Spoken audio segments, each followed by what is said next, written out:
მიმდინარე წლის სექტემბერში სოციალური მომსახურების სააგენტოს ბაზაში რეგისტრირებულია 1,300,000-ზე მეტი ადამიანი. ანუ ეს იმ მოქალაქეთა რიცხვია, რომლებიც თვლის, რომ ღარიბია და დახმარება საჭიროებს. სტატისტიკის ეროვნული სამსახურის მონაცემებით კი საქართველოში ამ დროისთვის 3,704,500 ადამიანი ცხოვრობს.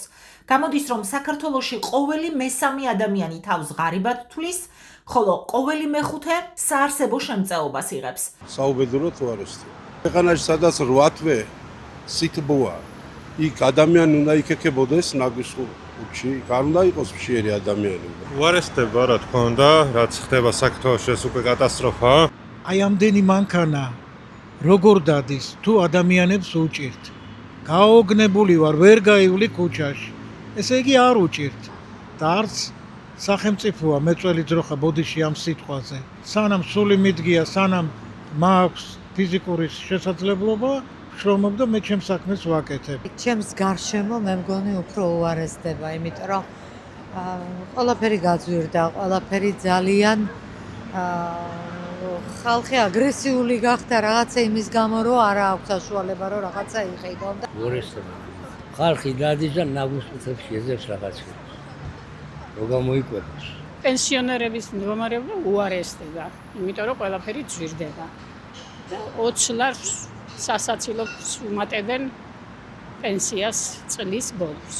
სპეციალისტები მიანიშნებენ იმაზე, რომ თუ ხელისუფლებას სურს ეს კონტინგენტი შეინარჩუნოს, მის ხელშია ამის ყველა ბერკეტი. როგორც ექსპერტები ამბობენ, მმართველ ძალას ყოველთვის სურს მის წყალობაზე დამოკიდებული ადამიანების რიცხვი არასდროს შემცირდეს, რადგან შემწეობებზე დამოკიდებული მოქალაქეების ნების მართვა და საკუთარი პოლიტიკური მიზნებისთვის გამოყენება ბევრად მარტივდება.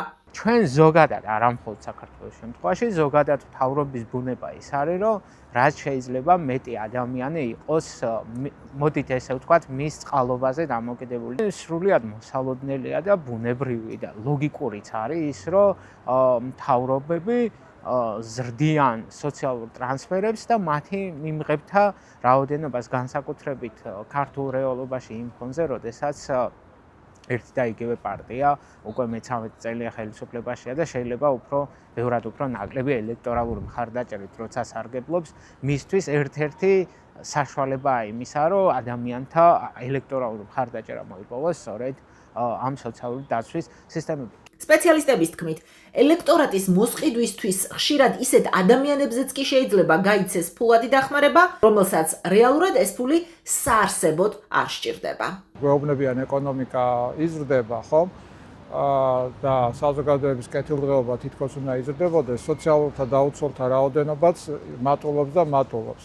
ეს ყოველთვის არის უფრო პოლიტიკური გადაწყვეტილება, ვიდრე რაიმე სოციალური წინააღმდის რეალურად. არის ჩემი აზრით პოლიტიკური გადაწყვეტილება, რაც უკავშირდება საჭიროების შემთხვევაში შესაბამისი რესურსის გამოყენებას მიზანმიმართულად. სოციალური ტრანსფერების ზრდა ეკონომიკაში უარყოფითად ითარგმნება, იზრდება ფისკალური წნეხი და ვკარგავთ სამუშაო ძალას. ნაკლები სამუშაო ძალა კი ნაკლებ დოვლათს ნიშნავს.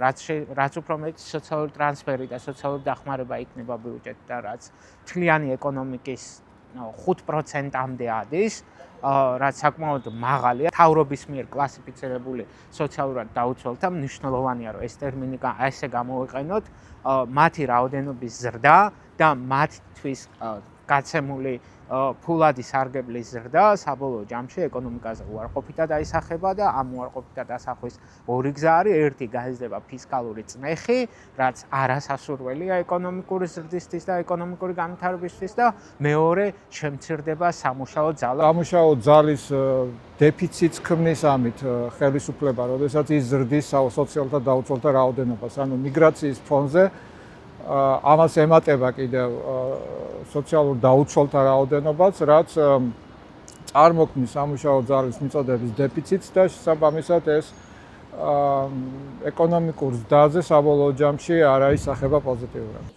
სოციალური მომსახურების სააგენტოს მონაცემებით 2025 წლის სექტემბერში შემწეობას ჯამში 700,000-ზე მეტი ადამიანი იღებდა, აქედან 460,000-ზე მეტი მხოლოდ საარსებო შემწეობის მიმღებია, ხოლო 255,000-ზე მეტი დასაქმების ხელშეწყობის სახელმწიფო პროგრამის მოსარგებლეთა სიაშია. რომელთაც 4 წლის განმავლობაში სოციალურად დაუცველი სტატუსი გარანტირებულად უნარჩუნდებათ. ბოლო 1 წელში სიღარიბის ზღვარს ქვემოთ მყოფთა რაოდენობა ქვეყანაში 4%-ით არის გაზრდილი. 3.6%-ით მოიმატა იმ ადამიანების რიცხვმა, ვინც თვლის, რომ ღარიბია და დახმარებას საჭიროებს.